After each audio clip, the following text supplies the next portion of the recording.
Hello viewers, welcome back to my YouTube channel. আপনারা সবাই কেমন আছেন? আশা করছি খুবই ভালো আছেন। আমরাও ভালো আছি। দিনটা হলো রোববার, তো সকালবেলা মেয়েকে একটু ফ্রেশ করিয়ে দিচ্ছিলাম। উঠেছি অনেক সকালেই, উঠে ব্রাশ করলাম, ফ্রেশ হলাম, ঠাকুরের নাম ধ্যান যা হয় করলাম, এক্সারসাইজ করলাম, তারপরে বাসি ঘরটা ঝাড় দিলাম। তা এর মধ্যে দেখলাম মেয়ে উঠে পড়েছে। তারপরে মেয়ে উঠলো পরে আমি ওকে ফ্রেশ করিয়ে দিলাম, ব্রাশ করিয়ে দিলাম, দিয়ে একটা অন্য জামা পরালাম, দিয়ে ছাদে একটু নিয়ে এসেছি। নিয়ে এসে আমি দেখলাম যে হালকা রোদ উঠেছে, তো যেই কারণে আমি ভাবলাম যে ভেজা কাপড়গুলো ভেতরে মেলা ছিল সেগুলোকে ছাদে আমি দিয়ে দিই। তো সেই কারণে সেগুলোকে ছাদে মেলে দিলাম, কিছুটা হলেও রোদ পাবে। আর বলা যায় না, বৃষ্টিও হওয়ার সম্ভাবনা আছে। তো এদিকে মেয়ের সঙ্গে আমি একটু খেলছিলাম, কথা বলছিলাম, একটু দুষ্টুমি করছিলাম, একটা ছড়াও বলছিল। আর ওই যে ছাদে একটুখানি গাছগাছালিগুলো দেখছিলাম। এমনি তো সকালবেলা উঠে সবুজ গাছ, শাক পাতা এইসব দেখা খুব ভালো, কারণ কি সবুজ জিনিস চোখের জন্য ভীষণ ভালো। তো সেই কারণে এটা চোখেও ভালো রাখে, আর একটু হাঁটা চলার মধ্যে থাকলে শরীরে ব্লাড সার্কুলেশনটাও ভালো হয়। তো সেই জন্য আমার প্রতিদিনই ছাদে একটু এসে হাঁটাহাঁটি হয়, এটা আমি রোজই করে থাকি। আজকে মেয়েকে নিয়ে এলাম, এমনি দিনে আমি একাই আসি।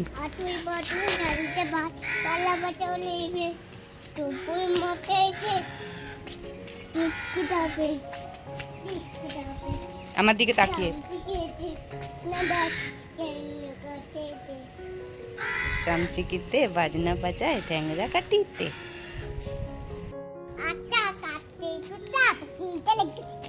আমার দিকে তাকিয়ে বলতে হবে। বলো, আতা গাছি বলো। আটা কাটে তো চাপাকে চলে কাটে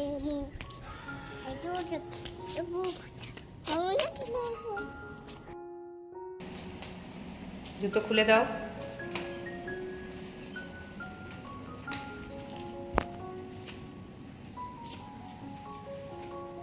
জায়গায় রেখে দেয় আবার।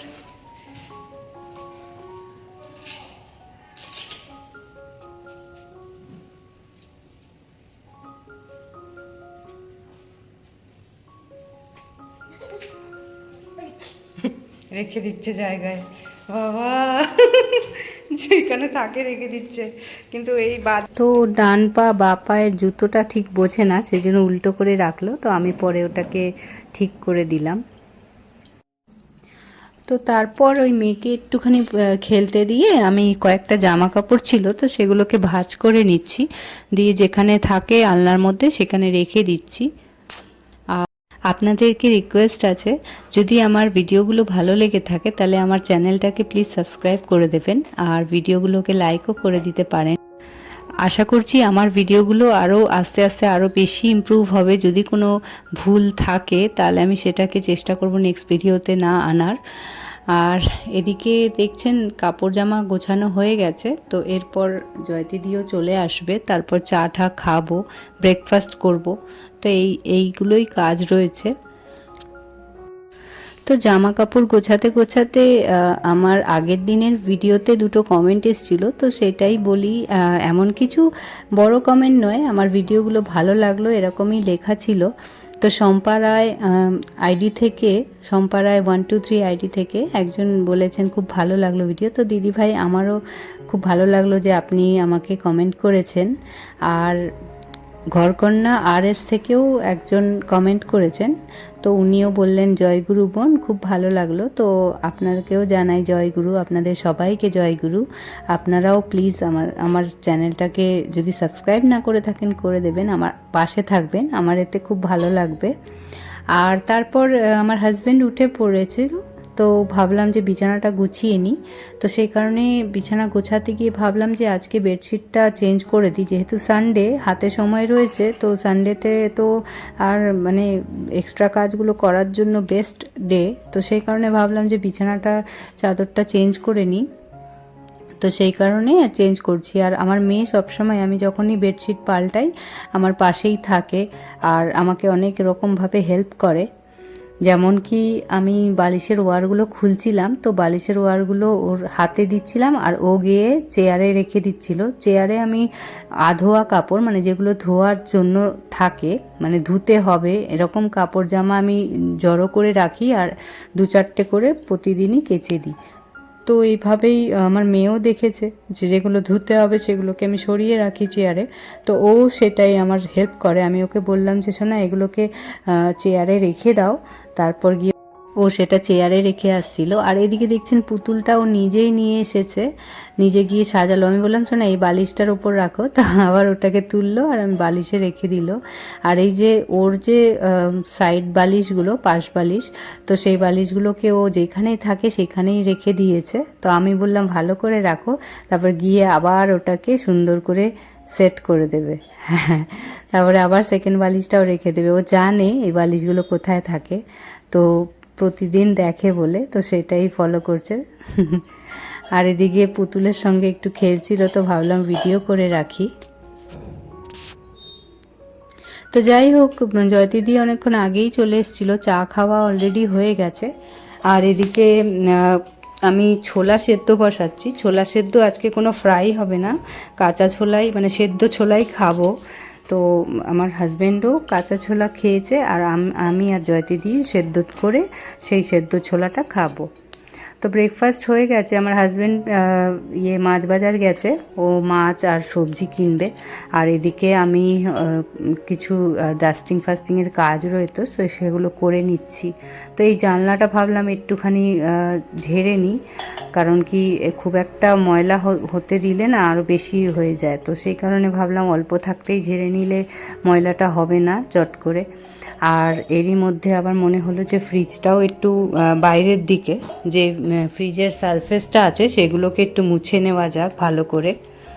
কারণ কি অনেক সময় কি হয়, হাত লেগে না স্পট পড়তে থাকে, একটা কেমন মানে দাগ হয়ে যায়। তো সেগুলো যাতে না হয় সেই কারণে আমি ওটা ভালো করে মুছে দিচ্ছি। আজকে ভেতরের দিকটা, মানে ফ্রিজের ভেতরে পরিষ্কার করছি না, শুধু বাইরেটাই করছি। তো আর একটা অন্য ক্লথ এর মধ্যে লাগিয়ে দেব। তো এই হচ্ছে আমার ফ্রিজ পরিষ্কার করার কাজ।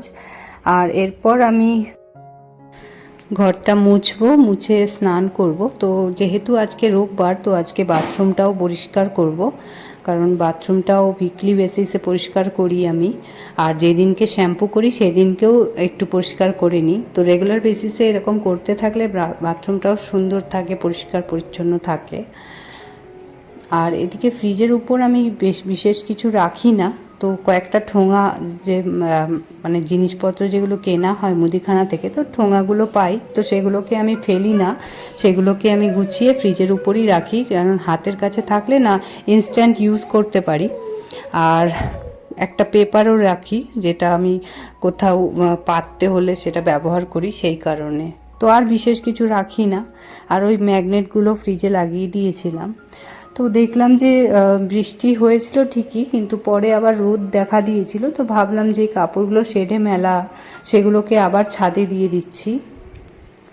কারণ কি বলা যায় না যে রোদটা কতক্ষণ থাকবে, যদি বৃষ্টি আসে আবার এগুলোকে ভেতরে ঢুকিয়ে নেব, কিন্তু যতটা রোদ পায় পাক।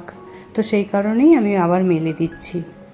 আর আমি কয়েকটা কাপড় জামা ভিজিয়েছি, কিন্তু সেগুলোকে না এখনও কাচিনি, মানে পুজো টুজো হয়ে যাওয়ার পর ওগুলোকে খাওয়া দাওয়ার পর লাঞ্চ টাইমেই কাচবো। কারণ কি এমন কিছু রোদের তাপ নেই, তো ওটা অ্যাকচুয়ালি জল ঝরলেই হয়ে যাবে। ছাদে কিছুক্ষণের জন্য দেব, জল ঝরে গেলে আবার ভেতরে ঘরে ঢুকিয়ে নেব, কারণ রোদ তো তেমন একটা পাবে বলে মনে হচ্ছে না। তো পুজো আমি দিতে যাচ্ছি, তো সেই কারণে একটু তুলসী পাতাও তুলে নিচ্ছি। তুলসী পাতা তোলার আগে একটা মন্ত্র বলতে হয়, 3 তালি দিতে হয়, তো সেটা আমি মনে মনে করে নিই। আর তারপর তুলসী পাতা তুলি। আর এদিকে কয়েকটা ফুল রয়েছে, তো সেগুলোকেও তুলে নিচ্ছি।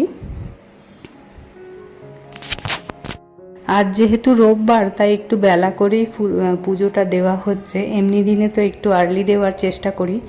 তো দেখলেন রোদটা কতটা সুন্দর লাগছে, এই গাছের উপর পড়ছে। তো মোটামুটি 11টার মতন বাজে এখন। তো এখন আমি যাচ্ছি পুজো দিতে। আর আমার হাজব্যান্ড এখনও বাজার করে ফেরেনি, ও ফিরলে মাছ টাছ ধোবো। তো এই জাস্ট ফিরলো, তো ভাবলাম মাছগুলো ধুয়ে নিই, কারণ পুজো অলরেডি হয়ে গেছে আমার। আর এদিকে মেয়ের জন্য রুই মাছ আনা হয়েছে, তো একেবারে কাটা মাছ নিয়ে এসেছে আমার হাজব্যান্ড। তো কাটা রুই নিয়ে এসেছে, তো ওর মধ্যে থেকে সবকটাই পেটি, আর আমার মেয়েকে দেওয়া হবে এগুলো, এই জন্য ওর জন্য আলাদা করে ধুয়ে রাখছি। আর আমাদেরটা ইলিশ মাছ, তো আজকে ইলিশ মাছ আনা হয়েছে। তো দেখলাম অনেকগুলো পিস আছে, তো একদিনে এত তো খাবো না, তো যেগুলো খাওয়ার সেগুলো তুলে সামনে রেখে বাকিটা আবার ডিপ ফ্রিজে ঢুকিয়ে দেব। তো মাছগুলোকে ধুয়ে নিচ্ছি, আর ইলিশ মাছ খুব বেশি তো ধুতে নেই, যেই কারণে ওটা এক ধোয়া দিয়েই রেখে দেব। আর রুই মাছটাকে ভালো করে আঁশ ছাড়িয়ে ধুয়ে নিচ্ছি। অবশ্যই ইলিশ মাছেরও আঁশ আমি ছাড়াই, কারণ আমার কোনো মাছেরই আঁশ পছন্দ নয়, যতই হোক, যতই দামি মাছ হোক। আজকে ওই মাঝারি সাইজের ইলিশ, মানে খুব একটা বড় ইলিশ পাইনি ভালো, যেগুলো পেয়েছিল প্রচুর দাম ছিল, তো একটা মাঝারি সাইজের ইলিশই আনা হয়েছে, তো সেটাই আজকে খাবো। আর মেয়ের জন্য খাবার বেড়ে দিচ্ছি। তো মেয়েকে 3 রকম সবজি সেদ্ধ ডালে দিয়েছিলাম, সেগুলো ভাতে দিইনি আজকে। তো ওর জন্য ওই লাউ সেদ্ধ, পটল সেদ্ধ, আর রয়েছে ঝিঙে সেদ্ধ, আর রুই মাছ ভাজা, তার সাথে ডাল আর লেবু। তো এই হচ্ছে মেয়ের লাঞ্চের খাওয়া, মানে লাঞ্চের মেনু। আর এমনি সময় তো সবজিও মানে মিক্স ভেজ এগুলো বানালে মেয়েকেও দিই, কিন্তু আজকে যেহেতু মাছ ভাজা খাবে, তাই আজকে সেদ্ধ করেই দিলাম সবজিগুলোকে। এখন তো একটু বড় হচ্ছে, তো একটু চেষ্টা করছি সবজিটাও মানে তরকারিটাও যাতে একটু একটু করে খাওয়াতে পারি। আর তারপর তো আমি আপনাদের বললাম যে খাওয়া দাওয়ার পর আমি কয়েকটা কাপড় কাচবো, ভিজিয়ে রেখেছিলাম সকালেই মানে স্নানের আগে, কিন্তু কাচিনি, তখন আর এনার্জি ছিল না, আর পুজোটা তাড়াতাড়ি দিতে হবে বলে ওই তখন ভিজিয়ে রেখে দিয়েছি, আর এখন আমি কেচে দিচ্ছি। তো আজকে একটা পাপোশ বাথরুমের বাইরে যেটা থাকে ওটাও কেচে দিচ্ছি। আজকে তো বাথরুমটা সুন্দর করে পরিষ্কারও করলাম, তো ভাবলাম বাথরুমের বাইরে যে পাপোশটা থাকে সেটাকেও ভালো করে কেচে দেবো। তো দেখছেন ভালো করে সুন্দর করে ডলে ডলে ব্রাশ দিয়ে ভালো করে ঘষে ঘষে পরিষ্কার করলাম পাপোশটাকে। আর যেই কাপড়গুলো ভিজিয়েছিলাম সেগুলোকেও ভালো করে কেচে দিচ্ছি। আর একটা মাদুর রয়েছে ঘরে, তো সেই মাদুরটাও একটুখানি মানে আমার মেয়ে একটু হিসি করে ফেলেছিল, তো সেটাকেও আজকে ধুয়ে দিচ্ছি।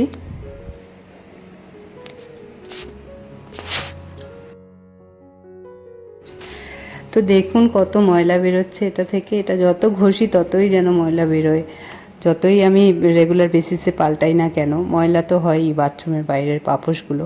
তো এরকম মাঝে সাঝে পাল্টে দিতে হয়, তাহলে ভালো লাগে দেখতে। তো দেখুন মাদুরেও ভালো করে সার্ফের জল ফেলে ভালো করে ধুয়ে দিচ্ছি। আর মাদুর শুকোতে না বেশি সময় লাগে না, হালকা হাওয়া রয়েছে ছাদে, আবার রোদও রয়েছে, তো যেটুকু পরিমাণ পাচ্ছে রোদ সেটুকু আশা করি কাজে লেগে যাবে, আর এটা শুকিয়েও যাবে।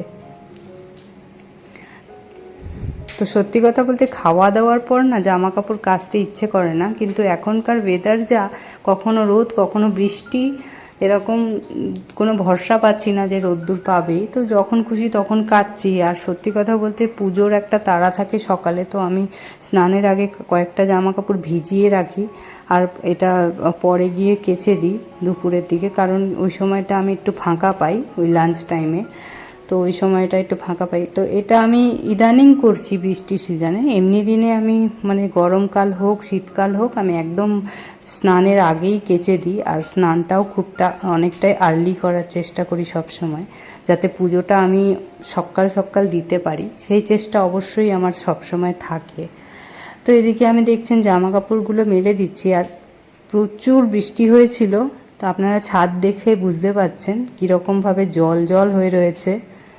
ছাদ ঝাড় দিতে পারছি না যতক্ষণ না কড়া রোদ কদিন পড়ছে, কারণ সবসময় জল জল থাকছে ছাদটা, আর কেমন শ্যাওলা পড়ে গেছে, স্লিপ খাচ্ছে পা, তো খুব সাবধানেই করতে হচ্ছে যা কাজ করি ছাদে। এই রোদ থাকবে টানা, শুকিয়ে যাবে ছাদ, আবার একটু পরে বৃষ্টি হবে, আবার ভিজে এরকম স্লিপ খেতে থাকে। কবে যে বৃষ্টিটা বন্ধ হবে আর রোদ্দুরটা দেখা দেবে। যখন গরম পড়েছিল তখন মনে হতো কবে বৃষ্টি হবে, কবে বৃষ্টি হবে, আর এখন এমন বৃষ্টি দিচ্ছে যে মনে হচ্ছে কবে রোদ পাবো, একটু রোদের দেখা পাবো। তো যাই হোক, এই নিয়ে তো অনেক কথাই বলে ফেললাম। তো কাপড় জামা মেলা হয়ে গেলে না, আমি এই কয়েকটা কামরাঙা আমার হাজব্যান্ড কেটেছে, তো সেগুলো খাচ্ছি। তো লাঞ্চে খাওয়া দাওয়ার পর এইটা খেলে ভালো, সেই জন্য। আর খুব মিষ্টি ছিল, সত্যি দারুণ খেতে। আর একটুখানি গ্রিন নেল পালিশ পরেছি আমি আমার মেয়ে, তো সেটাই তুললাম। আবার